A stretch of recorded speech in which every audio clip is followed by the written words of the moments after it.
राप्तस के लोकप्रिय सांसद अनूप वाल्मीकि जी मेरे साथ मौजूद हैं। बातचीत करेंगे। संपूर्ण समाधान दिवस में आज उनके द्वारा जन समस्याओं को सुना गया है। बातचीत करेंगे। लगातार तमाम समस्याएं आई, आज आपके द्वारा समस्या सुनी गई। क्या कहना चाहेंगे, किस तरीके की समस्याएं जो आज देखने को मिली है? देखिए निश्चित ही आज मेरा मन था, क्योंकि संसदीय क्षेत्र में काफी वो रहता है, लेकिन मेरा मन था कि मैं तहसील इगलास में अपने विधायक जी के साथ आज जन शिकायतों को सुनूं। तो लगभग मैं समझता हूं मेरे सामने लगभग 100 शिकायतों के आसपास आई होंगी, और उसमें काफी सारी शिकायतें हमारे बिजली विभाग से जुड़ी हुई थी और राजस्व से भी काफी शिकायतें जुड़ी हुई थी और अन्य डिपार्टमेंटों की थी।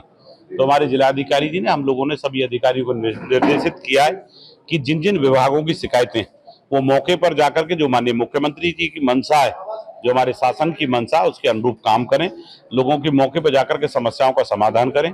और निश्चित ही मैं समझता हूं कि जो आज जिलाधिकारी हों, चाहे हमारे विधायक जी हों, चाहे हमारे द्वारा निर्देश किए अधिकारी, उसका अनुपालन करेंगे और जन समस्याओं का निस्तारण अच्छे से। बताइए, एंटी भूमाफिया उत्तर प्रदेश के मुख्यमंत्री योगी आदित्यनाथ के द्वारा यूपी में लागू किया गया, असर भी देखने को मिला। अलीगढ़ के तहसील इगलास में ये असर कहाँ चला जाता है?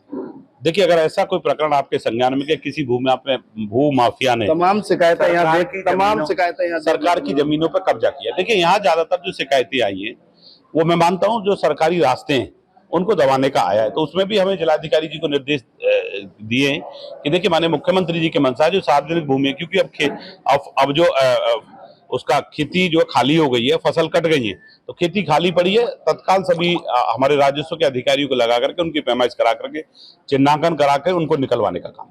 नई केबलों की अगर बात कही जाए तो जो नई केबल है वहां तो तार बदले आ रहे हैं, गांव देहात क्षेत्रों में जर्जर केबल है, हर रोज हादसे हो रहे हैं। आज भी कोई किसान यहाँ आया हुआ था, तो बिजली विभाग इतना सुस्त क्यों है? देखिए, निश्चित ही बिजली के क्षेत्र में मैं इसमें कोई राजनीति नहीं कर रहा। अगर 2017 से पहले जाएं तो उत्तर प्रदेश के अंदर ही मैं कहूं कि बहुत सारे हमारे ऐसे माजरे थे, ऐसे गांव थे कि जहां बिजली के लिए लोग तरसते थे।